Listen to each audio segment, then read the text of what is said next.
Ya, untuk membahas masalah ini sudah tersambung melalui via Zoom. Pada malam hari ini ada Bang Jasra Putra, Komisioner KPAI. Selamat malam, Bang Jasra. Selamat malam, Ya, Mas. dan juga ada Bang Heru Susetyo, Kriminolog Universitas Indonesia. Selamat malam, Bang. Selamat malam. Ya, saya menuju ke Bang Jasra terlebih dahulu. Bang Jasra, dari KPAI sendiri, berapa jumlah kejahatan selama tahun 2021? Apakah meningkat? Terkait hal ini, bagaimana pandangan Anda? Ya, pertama dari data aduan kasus perlindungan anak sepanjang 2021 memang menurun ya jika dibandingkan di 2020. Aha. Datanya per 31 Desember kemarin di angka 5.980 aduan dari 5 klaster hak anak ya. Nah, adapun kasus kekerasan fisik, psikis dan termasuk juga kejahatan seksual ini di data kita cukup tinggi di angka 1.996 kasus gitu ya. Dibanding tahun 2020, Bang? Ya, dibandingkan di tahun 2020. Nah, oleh sebab itu tentu di awal tahun ini dengan fenomena kekerasan tawuran pelajar ya yang dimana kita lihat tentu ini mencederai pembelajaran tatap muka kita ya atau semangat pembelajaran tatap muka. Dan kalau kita lihat fenomena awal tahun ini kekerasan pelajar ini tentu banyak hal ya. Pertama hampir 2 tahun anak-anak kita berada di rumah. Situasi rumah yang tidak sama ini tentu akan menjadi satu tantangan yang tidak mudah.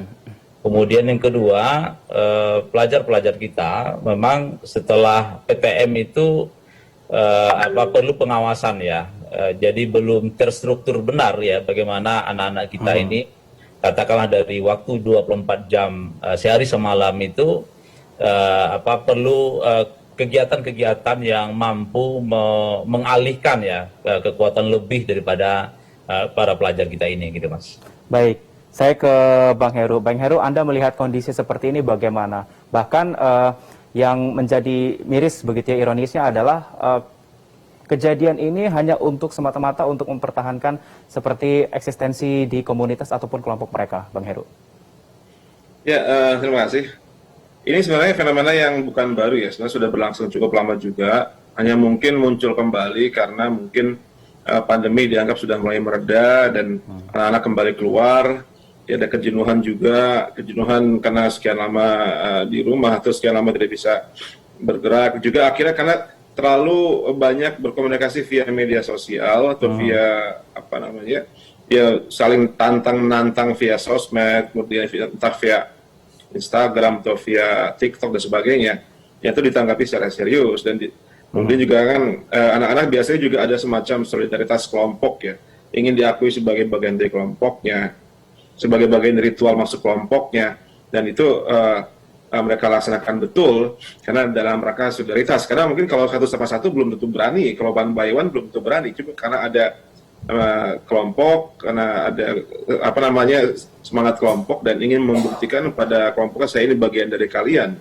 Ya karena ya proses yang terlalu lama ya setelah pandemik, karena sebenarnya ini bukan persoalan baru, sudah cukup lama, maka sejak zaman saya masih SMA juga sudah ada tawuran pelajar, ini muncul kembali sekarang ini, dan mungkin karena juga penggunaan